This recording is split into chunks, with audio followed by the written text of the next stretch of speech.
কিয়ামতের আগে ফিতনা বেড়ে যাবে, চারদিকে ফিতনা, এমন ভয়ঙ্কর ফিতনা।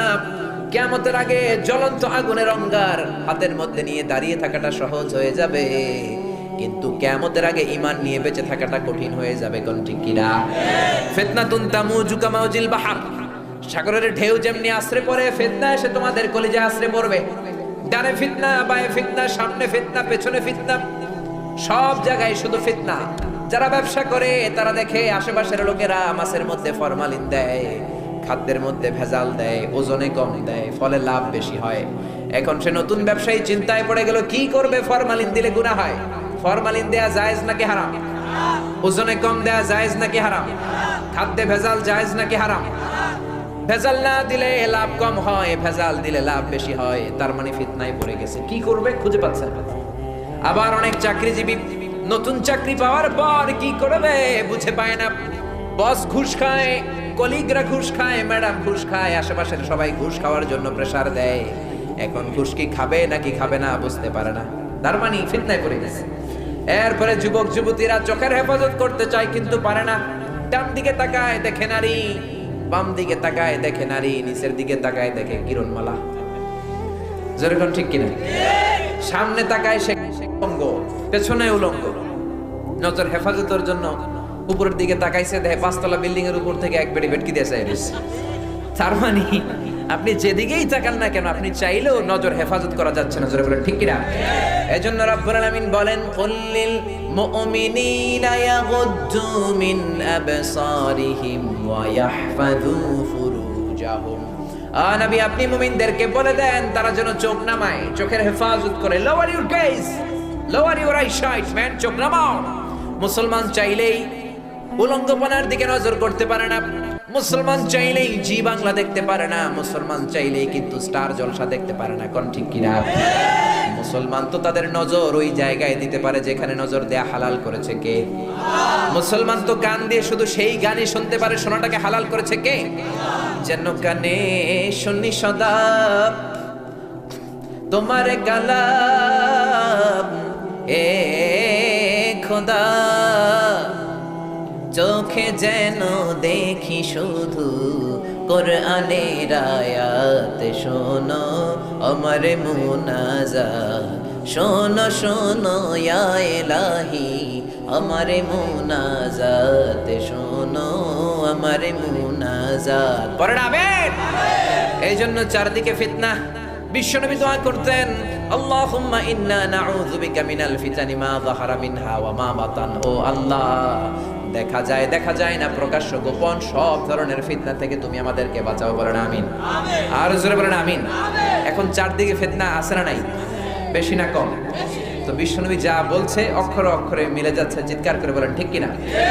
এরপরে বিশ্বনবী বললেন 3 নাম্বার আলামত খুরুজু মুদ্দাঈন নবুওয়াহ, ভণ্ড নবী দাবিদার বের হবে। বুখারীর বর্ণনা, বিশ্বনবী বললেন আমার পর থেকে 30 জন নবী বের হবে, একটাও নবী নয়, সব ভণ্ড নবী। কোন ঠিক কিনা? আমার নবীর পরে কোন নবী আর পৃথিবীতে আছে নাকি? মা কানা মুহাম্মাদুন আবা আহাদিম মির রিজালিকুম ওয়ালাকিন রাসূলুল্লাহ ওয়া খাতামান নাবিয়্যিন। বিশ্বনবী খাতামুন নাবিয়্যিন, নবী নাই, তারপরে কোন রাসূল নাই। বিশ্বনবীর জীবদ্দশায় সর্বপ্রথম এক ভণ্ড নবী দাবিদার নবুয়ত দাবি করেছে, তার নাম হলো মুসাইলামা। কি নাম? এসে বলল, মুহাম্মদ, ও আব্দুল্লাহর বেটা মুহাম্মদ, নবুয়ত শুধু তোমার নয়, তোমার অর্ধেক আমার অর্ধেক, আমার অর্ধেক আমারে বুঝিয়ে দাও। কোন নাউযুবিল্লাহ। বিশ্বনবী বললেন, মিনাল ইয়াউম আনতা লাস্তা মুসাইলামা ফাকাত মিনাল ইয়াউমি আনতা মুসাইলামাতুল কাযযাব। আজকে থেকে তুমি শুধু মুসাইলামা নও, আজকে থেকে তুমি ভণ্ড মুসাইলামা। কোন ঠিক কিনা? ইয়ামামার যুদ্ধে বেয়াদবটা শহীদ হয়েছে। বিশ্বনবীর হাতে এত বরকত, বাচ্চার মাথায় হাত বুলিয়ে দিলে মাথার চুল বাড়িয়ে দেয় কে? গাছের মধ্যে ফু দিলে ফলন বাড়িয়ে দেয় কে? মুসাইলামার এলাকার নারীরা বলে, ও মুসাইলামা, তুমিও যদি নবী হও, ওই মদিনার নবী নবজাতক বাচ্চাদের মাথায় হাত বুলিয়ে দিলে মাথার চুল বেড়ে যায়। তুমি যদি নবী হও, তুমিও আমাদের এলাকার বাচ্চাদের মাথায় হাত বুলিয়ে দাও। মুসাইলামা বলে, ঠিক আছে, তোদের বাচ্চা নিয়ে আয়। সকালবেলা লাইন ধরে দাঁড়াইছে সব মায়েরা তাদের নবজাতক বাচ্চা নিয়ে। সেও অ্যাক্টিং করে করে বিশ্বনবীর মতো মাথায় হাত বুলাই দিতেছে। মাথায় চুল যেটা ছিল হাত লাগার পরে ওটাও শেষ। যতগুলো বাচ্চার মাথায় ওর হাত লেগেছে সবগুলো আজীবন ছিল টাক মাথা। কারণ এটা রিঅ্যাকশন করছে, ওষুধে কাজ করে নাই, রিঅ্যাকশন করেছে। কারণ বিশ্বনবীর সাথে বেয়াদবি, দুই জায়গায় বেয়াদবি করলে কোনো ক্ষমা নাই, সাথে সাথে অ্যাকশন। এক হলো মা বাবার দরবার, আরেকটা হলো নবীর দরবার। জোরে বলেন ঠিক কিনা? এরপরে আরেক বেয়াদব ছিল ইন্ডিয়ার পাঞ্জাব এলাকার মির্জা গোলাম আহমদ কাদিয়ানি। জোরে বলেন ঠিক কিনা? ও কাফের, ওর অনুসারীরাও কাফের। জোরে বলেন ঠিক কিনা? নবীরা পবিত্র, নবীরা যেখানে মরে জায়গাটাও পবিত্র। এই বেয়াদবটা বাথরুমের টাঙ্কি ভাঙ্গা ভিতরে বসছে, ওই জায়গায় মরছে। মেথর এনে, শিকল এনে তার শরীরে বেঁধে উপরের দিকে টেনে টেনে তুলে যখনই ঠিক ধরে ফেলবে, ওই মুহূর্তে আবার তপাস করে গুয়ের টাঙ্কির মধ্যে পড়ে। বেয়াদবটারে গুয়ের মধ্যে সুবানি খাওয়ায় কে? কে? এজন্য খবরদার, আমার নবীর পরে আর কোন নবী আছে নাকি? এই জন্য বিশ্বনবী বললেন, কিয়ামতের আগ দিয়ে অনেকগুলো ভণ্ড নবী দাবিদার বের হবে।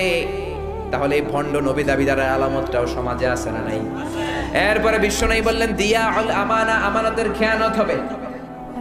সাহাবীরা বললেন, মাতাসা, কিয়ামত কবে হবে? বিশ্বনবী বললেন, ইদা দুইকিয়াতিল আমানাতু ফান্তাজিরিস সাআ, যখন আমানতের খেয়ানত হবে কিয়ামত হবে। সাহাবীরা বললেন, কাইফা ইদাআতুহা, কেমন করে আমানতের খেয়ানত হয়? বিশ্বনবী বললেন, ইদা বুসিদাল আমরু ইলা গায়রি আহলিহি ফান্তাজিরিস সাআ, যেই লোক যেই চেয়ারে বসার যোগ্য নয়, যেই লোক যেই পজিশন পাওয়ার যোগ্য নয়, ওই লোক যখন ওই চেয়ারে বসে ওই পজিশন পেয়ে যায়, তখনই কিয়ামত হবে। জোরে কোন ঠিক কিনা? এখন মুয়াজ্জিন হওয়ার যোগ্যতা নাই, মুয়াজ্জিন হয়ে বসে আছে, আছে না নাই? ইমাম হতে পারে না, ইমাম হয়েছে, আছে না নাই? শোলাকিয়ার ইমাম হওয়ার বড় খায়েশ, কিন্তু ইমাম হওয়ার যোগ্যতা নাই। মানুষ তারে পছন্দ করে না, কিন্তু ইমাম হইয়া বসে রয়েছে, আছে না নাই? জোরে বলেন, আছে না নাই? সভাপতি হওয়ার যোগ্যতা নাই, সভাপতি হয়ে বসে আছে, আছে না নাই? সেক্রেটারি হওয়ার যোগ্যতা নাই, সেক্রেটারি হয়ে বসে আছে। এমপি হওয়ার যোগ্যতা নাই, এমপি হয়ে বসে আছে। মন্ত্রী হওয়ার যোগ্যতা নাই, মন্ত্রী হয়ে বসে আছে, আছে না নাই? আসতে কোন কি, আছে না নাই? বিসিএস ক্যাডারে নির্বাচিত হওয়ার কোনো যোগ্যতা নাই, মন্ত্রীর টেলিফোন পেয়ে সব বিসিএস হয়ে যায়, এরকম আছে না নাই? এগুলো আমানতের খেয়ানত। যেই লোক যেই চেয়ারে বসার যোগ্য নয়, ওই লোক যখন ওই চেয়ারের মধ্যে বসে যাবে, ওই পজিশনটা ধরে ফেলবে, তখন বুঝতে হবে কিয়ামত হতে দূরে না কাছে। কিয়ামত তখন দূরে না কাছে। এখন মসজিদ নিয়েও রাজনীতি। মসজিদের সভাপতি ঘুষখোর, আছে না নাই? এলাকায় বোধহয় কম। এরপরে সেক্রেটারি সুদখোর, ক্যাশিয়ার মদের বোতল টানে, আছে না নাই? সিজনাল নামাজি, জুমার নামাজ ছাড়া দুই নামাজ ছাড়া এদেরকে আর খুঁজে পাওয়া যায় না, এরকম আছে না নাই? তার মানে আমানতের খেয়ানত হয়ে যাচ্ছে। যে লোক যে চেয়ারে বসার যোগ্য নয়, ওই চেয়ার হোল্ড করতেছে, তার মানে কিয়ামত দূরে নয়, কিয়ামত কাছে। চলে বলেন ঠিক কিনা? এরপরে বিশ্বনবী বললেন, তাতাউল ফিল বুনিয়ান, কিয়ামতের আগে বড় বড় বিল্ডিং বানানো শুরু হয়ে যাবে। ওয়ান্তারাল হাফাতাল আরাতাল আলাতা রিয়াশা ইয়াতাতাওয়ালুনা ফিল বুনিয়ান। বুখারীর বর্ণনায় বিশ্বনবী বললেন, পায়ে দেওয়ার মতো জুতা নাই, গায়ে দেওয়ার মতো জামা নাই, খাওয়ার মতো খাবার নাই, এলাকার মধ্যে কোনো নাম ডাক নাই। এমন লোকগুলো হঠাৎ করে হুড় করে ধনী হয়ে যাবে, বড় হয়ে যাবে, আর বিশাল বড় বড় বিল্ডিং বানানো শুরু করে দিবে। কোন ঠিক কিনা? They will start to compete to construct and build high-rise buildings in the society. সমাজে বিশাল বিশাল টাওয়ার বানানোর প্রতিযোগিতা, আছে না নাই? কুমিল্লা শহরে যায় না, এটা কি কুমিল্লা না উত্তরা চিনবেনই না? ঢাকায় গেলে ঢাকারে চেনা যায় না। জোরে বলেন ঠিক কিনা? আরব দেশের শায়েকরা বিশাল বিশাল বড় টাওয়ার বানানো শুরু করেছে। এতদিন আগে ছিল ফকিরনি, এখন হঠাৎ করে তেল পেয়ে, স্বর্ণ পেয়ে আর গ্যাস পেয়ে ধনী হয়ে বিল্ডিং বানানো শুরু করছে। কোন ঠিক কিনা? এরা ফকির ছিল, ফকির। বাপ দাদার চাচাদের কাছ থেকে শুনেছি, হজের পরে খেজুর নিয়ে, তসবিহ ছড়া নিয়ে, জায়নামাজ নিয়ে এরা এই দেশে আসছে। এদেরকে ব্যবসা ছাড়া ডাকতো কাবলিওয়ালা। এগুলো বিক্রি করে যে টাকা পেত সৌদিরা, ওগুলো দিয়ে চলতো। আল্লাহ তাদেরকে তেল দিলেন, গ্যাস দিলেন, স্বর্ণের খনি দিলেন, আর তারাও টাওয়ার বানানো শুরু করলো। সবচেয়ে বড় টাওয়ার বানিয়েছে দুবাইতে, বুর্জ আল খলিফা, 818 মিটার উঁচু। ওটার মধ্যে একটা লিফট আছে যেটা আপনাকে 29 সেকেন্ড, মানে আধা মিনিটেরও কম সময় টান দিয়ে 90 তলায় নিয়ে যাবে। সুবহানাল্লাহ কইবেন না? দুবাই সরকার যখন এটা বানালো, সৌদি সরকার কয়, কি রে, আমরা মনে হয় পিছায় যাইতেছি, দুবাই মনে হয় বেশি আগায় যাচ্ছে, আমরা পিছাবো কেন, আমরাও একটা বানাবো তোদের চেয়ে বড়। তোরা বানাইছস 818 মিটার উঁচু, আমরা বানাবো 1000 মিটার উঁচু। ওরা এটা বানানো শুরু করেছে জেদ্দা শহরের পাশে, লোহিত সাগরের তীর ঘেঁষা এই জায়গাগুলো আমি ঘুরে এসেছি।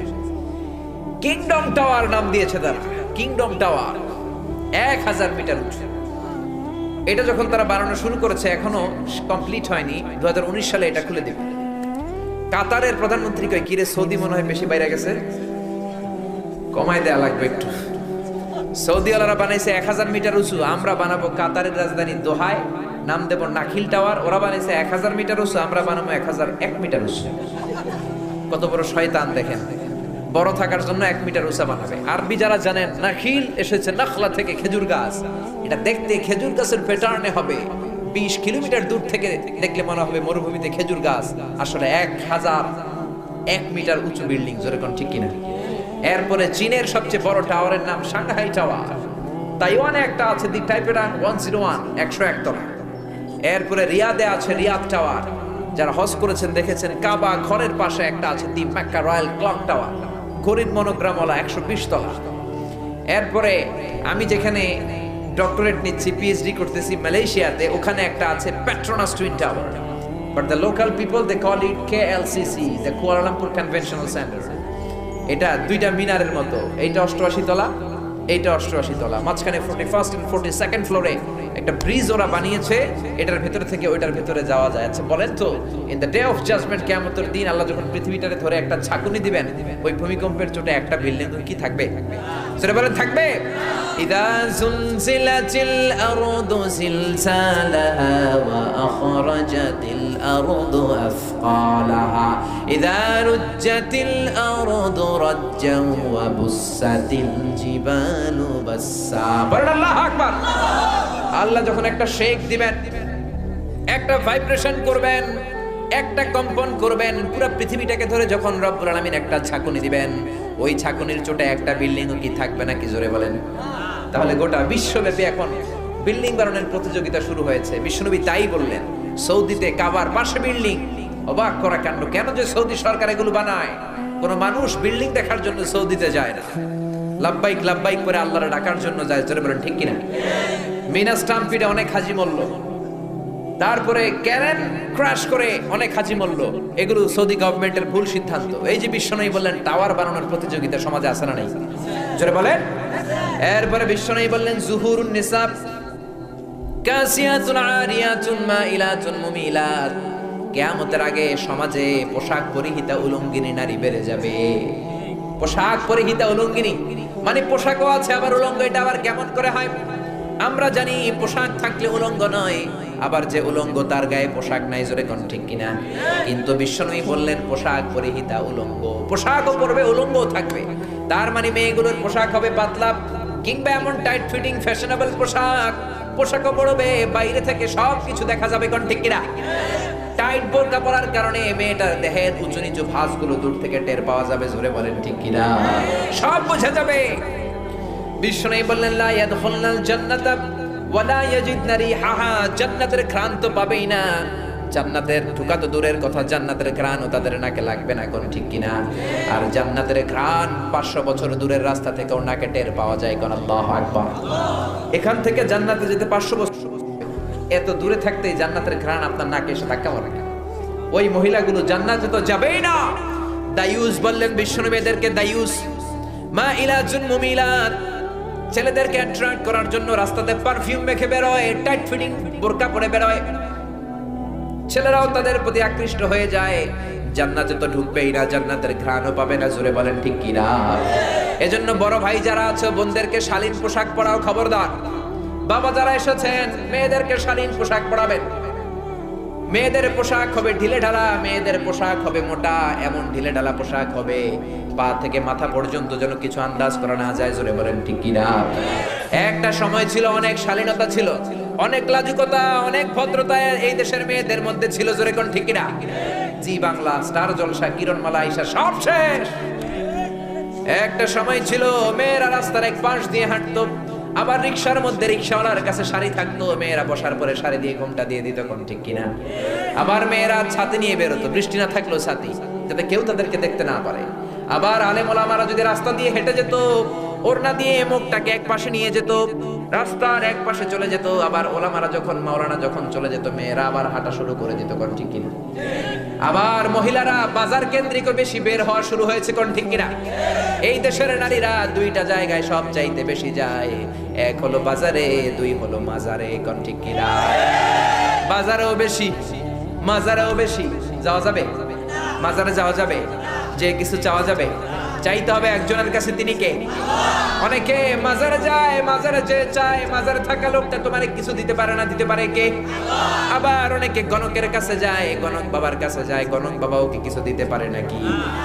কেউ যদি কোনো গণকের কাছে যায়, মান আতা আররাফান ফাসালাহু আন শাইইন লাম তুকবাল লাহু সালাতুহু 40 লাইলা। গণকের কাছে যে যদি কিছু জিজ্ঞাসা করেন, মুহূর্তের মধ্যে আপনার 40 দিনের নামাজগুলোরে মুহূর্তেই বাতিল করে দিবে কে? গণকের কাছে যাওয়া যাবে এক শর্ত, যেই থাপ্পড় মারবেন 40 কেজি ওজন, এক থাপ্পড় মারলে যদি রেগে যায়, থাপ্পড় মারলেন কেন আপনি বলবেন, তুমি তো গণক, ভবিষ্যতের কথা জানো। আজকে আমি এসে যে থাপ্পড় মারবো তোমার তো আগেই জানার কথা, আমার দেখে তুই দৌড় দিলি না কেন? জোরে বলেন ঠিক কিনা? এজন্য খবরদার, গণক বাবা, জ্যোতিষ বাবা রাশিফল দেখে বলে দেয় আপনি যাবেন, কয় আপনি হইলেন কুত্তা রাশি। আপনার বউরে নিয়ে গেলে কইব তোর বউ বিলাই রাশি, বাচ্চাটারে কইব তুই ইন্দুর রাশি। আসলে কিচ্ছুই বলতে পারে না, ভবিষ্যৎ বলতে পারে একজন, তিনি কে? আবার অনেকে টিয়া পাখি নিয়ে বসে, টিয়া নাকি ভাগ্য বলে দেয়। মানুষের ইন্টেলেক্ট, নলেজ এন্ড উইজডম, তার রুচি এত নিচে নেমে এসেছে, টিয়া পাখির কাছে যায় মানুষ চায়। আরে চাইতে হবে তো একজনের কাছে, তিনি কে? আবার অনেকে বলে হাতের রেখার মধ্যে অনেক কিছু আছে, কিচ্ছু নাই। হাতের রেখার মধ্যে কোনো নসিব নাই, হাতের রেখার মধ্যে ভাগ্য নাই। হাতের রেখায় ভাগ্য লেখা থাকে না, কারণ ভাগ্য তো তারও থাকে যার হাত থাকে না। জোরে কোন ঠিক কিনা? অনেকের হাত নাই, পা নাই, এরকম সন্তান আছে না নাই? তো যে লোকটার হাত নাই তারও ভাগ্য আছে না নাই? সবকিছু দেয়ার মালিক কে? এজন্য খবরদার, মেয়েদেরকে পোশাক পরান, ভদ্র পোশাক। এমন পোশাক বের হয়েছে স্টাইলিশ, ছেলেগুলো এখন উল্টাপাল্টা পোশাক পরা শুরু করছে। পাঞ্জাবের সাথে দেখে ওড়না পরে, কিরে ভাই ওড়না কেন? কই হুজুর এটা নিউ স্টাইল, এটা নতুন স্টাইল এসেছে, আমরা ওড়না লাগাই। আহা, আবার অনেকগুলো আছে এদিকে রিং লাগায়, এরপরে এইদিকে লাগায়, এরপরে এই দিকেও লাগায়। জোরে বলেন ঠিক কিনা? এজন্য খবরদার, এই পোশাকগুলো আমরা আগে দেখি নাই। আগে আমরা লেহেঙ্গা ফেহেঙ্গা নাম শুনছি, কিরণমালা নাম শুনছি, এরপর পাখি ড্রেস এগুলো শুনছি। আবার পাখি ড্রেস বাবা কিনে দেয় নাই, মেয়ে নাকি সুইসাইড করছে, আছে না নাই? লাজ শরমের কোনো বালাই নাই, লাজুকতার কোনো বালাই নাই, শরমের কোনো বালাই নাই, সব খেয়ে আমরা উলঙ্গপনার দিকে যাচ্ছি। জোরে বলেন ঠিক কিনা? এই উলঙ্গপনাও সমাজে আছে না নাই? তার মানে বিশ্বনবী যা বলছেন সাথে সাথে মিলে যাচ্ছে। এরপরে বিশ্বনবী বললেন শুয়ুউর রাখা ওয়াস্তিফাদাতুল আমওয়াল, সমাজের মধ্যে অর্থের তারল্যতা বেড়ে যাবে, মানুষগুলো ধনী হয়ে যাবে আর আল্লাহরে ভুলে যাবে। কোন ঠিক কিনা? টাকার কোনো শেষ নাই, বাড়ি গাড়ির কোনো শেষ নাই, ধন সম্পদের কোনো শেষ নাই, কিন্তু কলিজার মধ্যে আল্লাহর ভয় নাই। জোরে বলেন ঠিক কিনা? টাকা যার বেশি, চিন্তাও তার বেশি, টাকা যার বেশি, রোগও তার বেশি। কোন ঠিক কিনা? যত ধনী তত রোগ, তত শান্তি। ধনী দেখলেই ভাবার সুযোগ নাই, মহা শান্তিতে আছে। বেশিরভাগ ধনীরাই অশান্তিতে আছে। যদি ধনী হয় আবার আল্লাহ জিকির করে, আমার আল্লাহর প্রশংসা করে, তারাই শান্তিতে, বাকিরা আছে অশান্তিতে। কোন ঠিক কিনা? এজন্য দামি গাড়ি দেখলেই ভাইবেন না মহা সুখের সাগরে ভাসছে, এমনটা নাও হতে পারে। মার্সিডিজ বেঞ্জে চড়ে, আল্লাহ আমার যদি এরকম হয়তো, না, হয়তো সুখ নাই। বিএমডব্লিউ তে চড়ে, Mini Cooper, Rolls Royce, McLaren, Bugatti, Porsche, Ferrari, Lamborghini, Volkswagen, কত দামি দামি ব্র্যান্ড তারা চালায়। দামি গাড়ি থাকলেই যে শান্তি থাকবে এটা নাও হতে পারে। কারণ খেয়াল রাখবেন, টাকা দিয়ে ফ্ল্যাট কিনা যায়, গাড়ি কিনা যায়, শান্তি কিনা যায় না। টাকা হলে বালিশ কিনা যায়, জাজিম কিনা যায়, ঘুম কিনা যায় না। জোরে কোন ঠিক কিনা? এজন্য টাকা যারা বেশি, চিন্তা তারা বেশি, টাকা যারা বেশি, ভয় তারা বেশি, টাকা যারা বেশি, রোগ তারা বেশি, টাকা যারা বেশি, তার ঘরে অশান্তিও বেশি। কোন ঠিক কিনা? বউ, কোনো বউয়ের সাথে ভালোবাসা নাই। বউ কয় আমারটা আমি খাইছি, তোরটা তুই খাইয়ালো। ডাইনিং টেবিলে দিয়ে রাখছি, তোরটা তুই খাইয়া ঘুমায় পর আমি ঘুমায় গেলাম। আছে না নাই? বিবি চলে যায় আরেকজনের হাত ধরে পরকিয়া করে। মায়া কয় আব্বা আমি হইলাম কিরণমালা। পোলা এসে কয় ড্যাড আমি হইলাম ইয়ো ইয়ো। আমি কি? আমি হইলাম ইয়ো ইয়ো।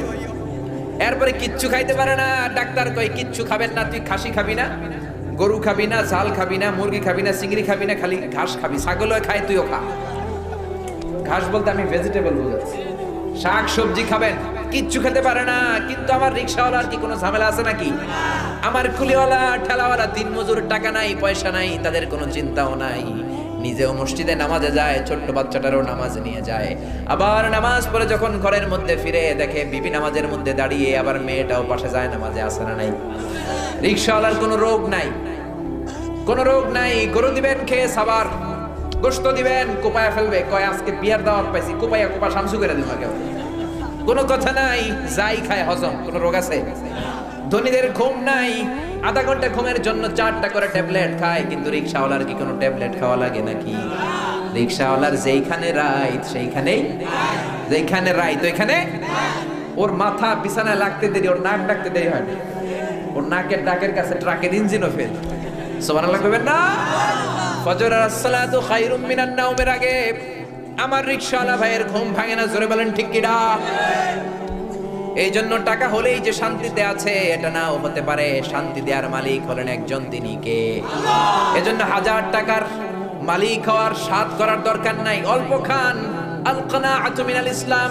অল্প খান, অল্প পড়েন, অল্প জমায়ে রাখেন, জান্নাতের মালিক বানায় দিবে কে? এই দেশে যত বড় বড় নেতা, টাকাও তাদের বেশি। নেতা যত বড়, পেটের ভুঁড়িটাও তত বড়। কোন ঠিক কিনা?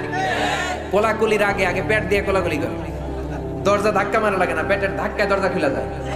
রোগের কোনো শেষ নাই, টেনশনের কোনো শেষ নাই, চিন্তার কোনো শেষ নাই, দেশের জন্য কোনো মায়া নাই। কোন ঠিক কিনা? সব খায় এরা, ঘুষ খায়, চাঁদা খায়, টেন্ডার খায়, টাকা খায়, আবার রডও খায়। রড খায় না?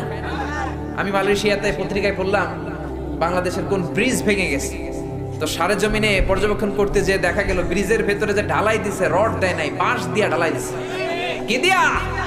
তার মানে ক্ষুধা এত বেশি, রডও খায় ফেলাইছে। জোরে বলেন ঠিক কিনা? খেতে খেতে রডও খায়, সিমেন্টও খায়, যা মন চায় সব খেয়ে ফেলে। জোরে বলেন ঠিক কিনা? এজন্য রোগও তাদের বেশি, চিন্তাও বেশি। জোরে বলেন ঠিক কিনা? কিছু হইলে বিদেশে দৌড়, মাথা ব্যথা, চলে যায় চেন্নাই, মুম্বাই, থাইল্যান্ডে, সিঙ্গাপুরের মাউন্ট এলিজাবেথে। এই দেশের যত প্রেসিডেন্ট মরছে সব মাউন্ট এলিজাবেথে মরছে। দেশে মরতেও মন চায় না। জোরে বলেন ঠিক কিনা? গত 2 মাস, 2 মাস না 3 সপ্তাহ আগে আমাদের মাননীয় প্রেসিডেন্ট মহোদয় উনি গেলেন সিঙ্গাপুরের মাউন্ট এলিজাবেথে। কেন আপনারা ওখানে যাবেন? নিজের দেশের চিকিৎসা ব্যবস্থাকে উন্নত করে এখানে চিকিৎসা করাতে হবে। জোরে বলেন ঠিক কিনা? মালয়েশিয়ার মাহাথির মোহাম্মদের নাম শুনেছেন? 22 বছর মালয়েশিয়ার প্রধানমন্ত্রী ছিল। তার এমন এক রোগ হয়েছে, এনজিওগ্রাম, এনজিওপ্লাস্টি করতে হবে, হার্টে রিং বসাতে হবে। কিন্তু এই প্রযুক্তিটা, এই চিকিৎসা প্রযুক্তি মালয়েশিয়ায় নাই, আসে সিঙ্গাপুরে। ওই সময় মালয়েশিয়ার সাথে সিঙ্গাপুরের দ্বন্দ্ব, 2 দেশের ঝগড়া। চিকিৎসকরা বলল আপনি মালয়েশিয়াতে চিকিৎসা পাবেন না, বাঁচতে চাইলে সিঙ্গাপুর চলে যান, ওখানে যে হার্টের মধ্যে রিং লাগান। মাহাথির বলে না না, এখন আমি সিঙ্গাপুর যাওয়া মানে সিঙ্গাপুরে স্যালুট করে আসা। জোরে বলেন ঠিক কিনা? আমার দেশের চিকিৎসা ব্যবস্থাকে উন্নত করো, আমার মালয়েশিয়া এই প্রযুক্তি আনো, আমার দেশের মধ্যে এই উন্নত ব্যবস্থা আনো। তারপরে মালয়েশিয়ার হাসপাতালের বেডে বসে আমি রিং লাগাবো। এতদিন যদি আমি বেঁচে যাই বাঁচবো, না বাঁচলে মালয়েশিয়াতেই মরবো। জোরে কোন ঠিক কিনা? নেতা হতে হলে এমন নেতা হও, পেট ব্যথা হলে থাইল্যান্ডে দৌড় মারে। জোরে বলো ঠিক কিনা? এজন্য বেশি টাকা হলেই যে সুখ এমনটা নয়, বেশি সম্পদ হলে সুখ নাও হতে পারে। সুখ দেওয়ার মালিক একজন, তিনি কে? এরপরে বিশ্বনবী বললেন ইতাআতু যাওজাতি ওয়া হুকুকুল কিয়ামতের আগে বিয়ে করার পর ছেলেগুলো মারে ভুলে যাবে, বউয়ের পিছনে পিছনে দৌড়াবে। জোরে কোন ঠিক কিনা? বিশ্বনবী বললেন বিয়ের আগে প্রচন্ড মায়ের ভক্ত, বিয়ের পরে আর মারে চিনে না, বউয়ের ওড়না ধরে পিছনে পিছনে দৌড়ায়। আসে না নাই? প্রাণের ভাইরা খবরদার, বউ চলে গেলে বউ আসবে, গার্লফ্রেন্ড চলে গেলে গার্লফ্রেন্ড আসবে, বন্ধু চলে গেলে বন্ধু আসবে, মা চলে গেলে মা আসবে নাকি? এক সাহাবী বিশ্বনবীর কাছে আসলেন, বিশ্বনবীর কাছে এসে জিজ্ঞেস করলেন মান আহাক্কু বিহুসনি সাহাবাতি ইয়া রাসূলুল্লাহ, কার সাথে সবচেয়ে বেশি ভালো আচরণ করব? বিশ্বনবী বললেন তোমার মায়ের সাথে। তারপরে কার সাথে? মায়ের সাথে। তারপরে কার সাথে? বিশ্বনবী বললেন মায়ের সাথে। তারপরে কার সাথে? চতুর্থবারে বিশ্বনবী বললেন তোমার পিতার সাথে। জোরে বলেন সুবহানাল্লাহ। মায়ের মর্যাদা পিতার চাইতে কয় গুণ বেশি? মায়ের মর্যাদা বাবার চাইতে বেশি না কম? এজন্য দেশের ক্ষমতায় আমরা মায়ের বসায় দিয়ে দিছি। যেহেতু 3 গুণ বেশি, জোরে কোন ঠিক কিনা? আবার বিশ্বনবী বললেন আল জান্নাতু তাহতা আকদামি উম্মাহাতিকুম, ও দুনিয়ার মানুষেরা শোনো শোনো, দুনিয়ার পুরুষ মানুষগুলোর পায়ের নিচে থাকে জুতা, দুনিয়ার পুরুষের পায়ের নিচে থাকে জুতা, জুতার নিচে থাকে বালি, আর এক একটা মায়ের পায়ের নিচে থাকে তার ছেলে মেয়েদের জান্নাত। জোরে বলেন ঠিক কিনা? এই পৃথিবীটারে 100 বার বিক্রি করলে জান্নাতের একটা চেয়ারের দাম হবে নাকি? এই পৃথিবীটারে 1000 বার যদি তুমি বিক্রি করে দাও, জান্নাতের একটা টেবিলের দাম হবে নাকি? জান্নাত মায়ের পায়ের নিচে পড়ে আছে, ওই পা দুইটার দাম কত? সুবহানাল্লাহ পড়েন। রব্বুল আলামিন বললেন, খবরদার মায়ের সাথে যেন বেয়াদবি না হয়ে যায়। তুমি যত সেজদা করো, যত নামাজ পড়ো, যতগুলো হজ করো, যত ইবাদত করো, যত বড় দাড়ি রাখো, তোমার মা যদি তোমার উপর নাখোশ হয়ে যায়, তোমার সবকিছু বরবাদ। কোন ঠিক কিনা? এজন্য আল্লাহ বললেন 3 কারণে মায়ের মর্যাদা বেশি। এক হলো হামালাতু উম্মুহু, বাবা তোমারে পেটে ধরে নাই, জোরে বলেন পেটে ধরেছে কে? 2 নম্বরে ওয়াহানানা আলা ওয়াহান, বোঝার পরের বোঝা, যন্ত্রণার পরের যন্ত্রণা, কষ্টের পরের কষ্ট, বাবা তোমার জন্য কোনোদিন সহ্য করে নাই, সহ্য করেছে কে? আপনি যখন 4 মাসের বাচ্চা, মায়ের পেটে এক ধরনের চিনচিনে ব্যথা, আপনার বয়স যখন 6 মাস আর এক ধরনের ব্যথা, আপনার বয়স যখন আপনার মায়ের পেটে 7 মাস, বিশাল একটা বস্তার মতো হয়ে গিয়েছিল মায়ের পেটটা। কোন ঠিক কিনা? এই বস্তার কারণে আমার মা খেতে পারে নাই, ঘুমাতে পারে নাই। এই বস্তাটা নিয়ে আমার মা টয়লেটে যেত, জোরে বলেন ঠিক কিনা? এই বস্তাটা নিয়ে আমার মা রান্না ঘরে যেত, এই বস্তাটা নিয়ে আমার মা ঘুমাতে যেত, চোখের পানি ছেড়ে ছেড়ে আল্লাহরে বলতো, আল্লাহ কবে তুমি আমার মানিকরে, আমার বাজানরে আমার হাতে তুলে দিবা? জোরে বলেন ঠিক কিনা? কত কষ্ট যে একজন মা নরমাল প্রসেসে ডেলিভারি করতে যে সহ্য করে, আপনি কল্পনাও করতে পারবেন না। এখানে ছোট্ট কয়েকটা বাচ্চা হয়তো সিজারের বেবি হইতে পারে, বাকি আমরা সবাই এসেছি নরমাল প্রসেসে, নরমাল ডেলিভারিতে। জোরে বলেন ঠিক কিনা? নরমাল ডেলিভারিতে একটা মা কত যে কষ্ট সহ্য করে শোনে। চিকিৎসা বিজ্ঞানীদের মধ্যে একজন সুস্থ মানুষ 45 ইউনিট পেইন সহ্য করতে পারে। ব্যথার মাত্রা যদি 45 ইউনিট হয়, সে সহ্য করতে পারবে। 45 ইউনিটের বেশি যদি হয়, লোকটা হয় বেহুশ হবে, নয় মরে যাবে। আমার আর আপনার মা আমাকে আপনাকে এই জামিনের আলো দেখাতে যে 57 ইউনিট প্লাস, আই রিপিট, আমি আবার বলছি, 57 ইউনিটেরও বেশি পেইন, ব্যথা সহ্য করেছে, যেটা কোনো অ্যাক্সিডেন্টে আপনার দেহের 20টা হাড্ডি একসাথে ভেঙে গেলে যত ব্যথা, তার চেয়ে বেশি ব্যথা। জোরে বলেন আল্লাহু আকবার। এজন্য আল্লাহ বললেন, খবরদার মায়ের সাথে যেন বেয়াদবি না হয়ে যায়। হামালাতু উম্মুহু, বাবা তোমারে পেটে ধরে নাই, পেটে ধরেছে কে? ওয়াহানানা আলা ওয়াহান, ব্যথার পরের ব্যথা, বাবা তোমার জন্য কোনোদিন সহ্য করে নাই, সহ্য করেছে কে? ওয়া ফিসালুহু ফি আমাইন, 2 বছর বাবা দুধ খাওয়ায় নাই, দুধ খাইয়েছে কে? কত গ্যালন দুধ, কত বালতি দুধ, কত লিটার দুধ আপনি খেয়েছেন, কোনো হিসাব আছে নাকি? গায়ের চামড়াটা বের করে ওইটা দিয়ে মায়ের পায়ের মধ্যে যদি 2টা জুতা বানিয়ে দেন, একটা ঢোক দুধের ওষুধ কি আদায় হবে নাকি? এজন্য খবরদার, যত বড় নামাজি অন্নামাজে কাজ হবে না, যতগুলো হজ করেন হজে কাজ হবে না, যদি মা আপনার বিরুদ্ধে আল্লাহর দরবারে হাত তুলে নালিশ জানায়, যদি বদদোয়া করে। কোন ঠিক কিনা? এমন কোন ঘরে নাই ঝগড়াঝাটি হয় না।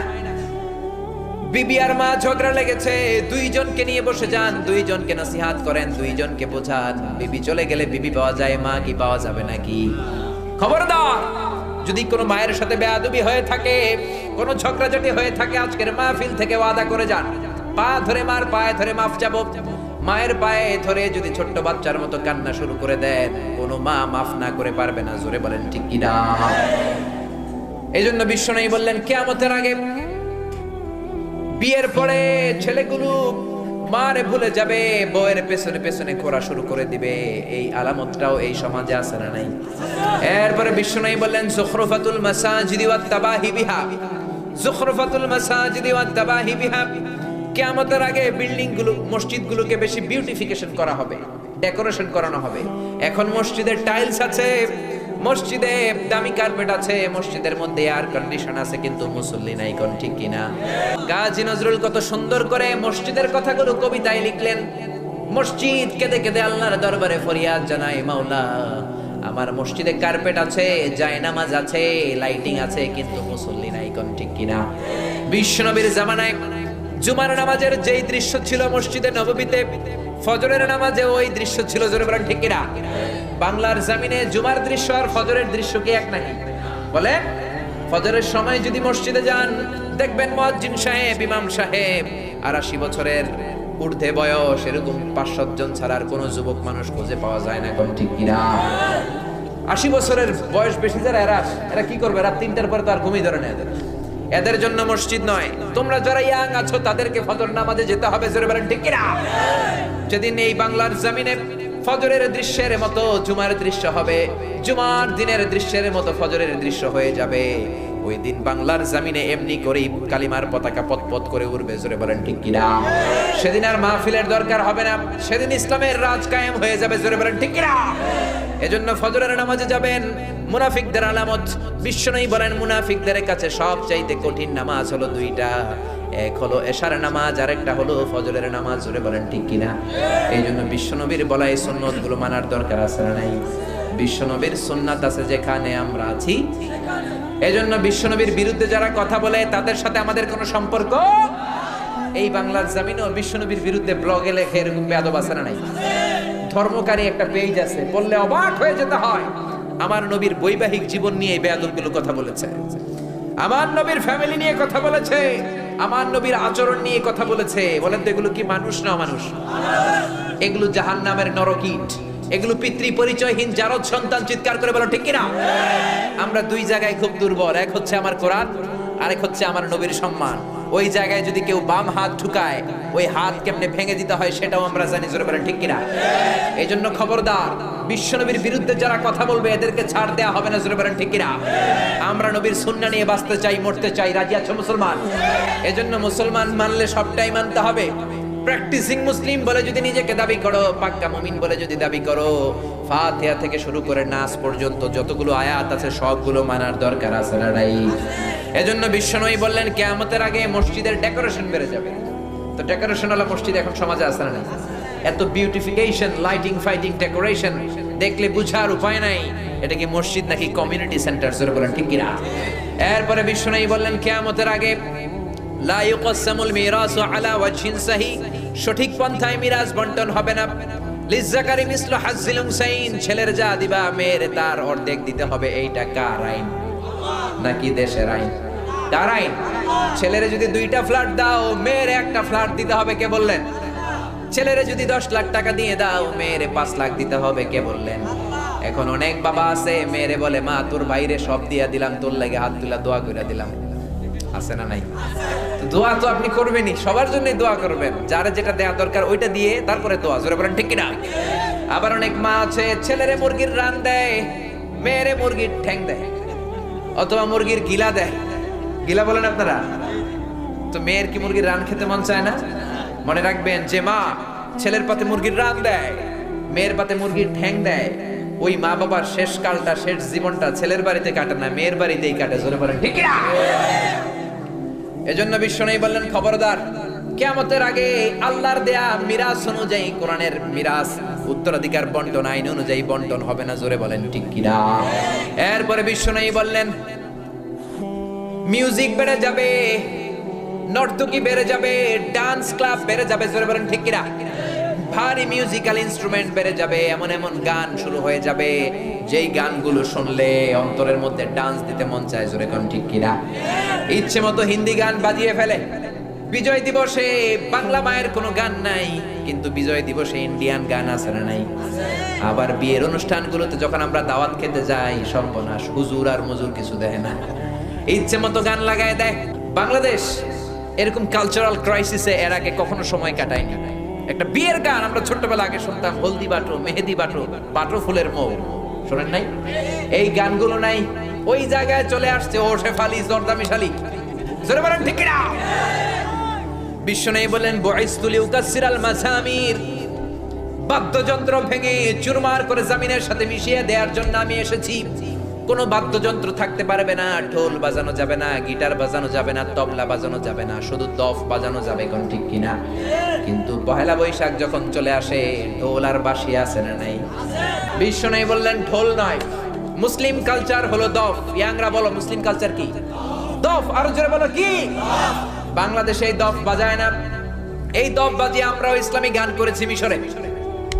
ঢোল আর দফের মধ্যে পার্থক্য, ঢোলের 2 দিক আটকানো, বাজালে অন্তরে নেফাকি বেড়ে যায়, দফ হলো একদিক আটকানো আর একদিক খোলা, এটা দিয়ে গান গাইলে অন্তর ঈমান বাড়িয়ে দেয় কে? বিশ্বনবী মক্কা থেকে হিজরত করে মদিনায় আসবেন, হাজার হাজার আবাল বৃদ্ধ বিনতা বনিতা মদিনার সানিয়াতুল ওয়াদা নামক জায়গার মধ্যে দাঁড়িয়ে তাকিয়ে আছে কখন বিশ্বনবী আসবে। সবগুলোর হাতের মধ্যে একটা করে দফ, কখন বিশ্বনবী আগমন করবেন। দুপুরবেলা আবু বকরকে নিয়ে বিশ্বনবী মদিনায় আসলেন। চিৎকার চেঁচামেচি শুরু হয়ে গেল, মদিনার বাচ্চাগুলো দফ নিয়ে গাইতে শুরু করলো। তলাআল বাদরু আলাইনা من ثنيات الوداع وجب الشكر علينا ما دعا لله دا أيها المبعوث فينا جئت من أمر المطاع جئت شرفت المدينة مرحبا يا خير دا পারেন না? পড়েন। طلع البدر علينا من ثنيات الوداع وجب الشكر علينا ما دعا لله دا পড়েন আল্লাহু আকবার। এজন্য মুসলমান দফ বাজিয়ে গান গাও, কণ্ঠ যদি ভালো হয় ছেলেগুলোর হাফেজ বানান, ইসলামী সঙ্গীতের শিল্পী বানান, ফ্যামিলিটারে জান্নাতি ফ্যামিলি বানিয়ে দিবে কে? মিশরের একটা ইসলামিক কনসার্টে এই গানটা গিয়েছিলাম, তালা আল বদরু আলাইনা। তখন আরো ছোট, আল আজহারের ছাত্র, কণ্ঠ আরো চিকন ছিল। ওই ইসলামিক কনসার্ট, ওখানে ঢোল দিয়ে রিমিক্স কাওয়ালি গায় না, ওইখানে দফ বাজিয়ে গান হয়, যেটা সুন্নাত, যেরকম ঠিক কিনা। তো ওইখানে গানটা গাওয়াতে আমাকে চান্স দিল আলেকজান্দ্রিয়াতে, আলেকজান্দ্রিয়ার প্রোগ্রামে। ওখানে গেলাম, ওখানে কাসিদায়ে বুরদা গেলাম। কাসিদায়ে বুরদা আপনারা জানেন, বুরদা মানে চাদর।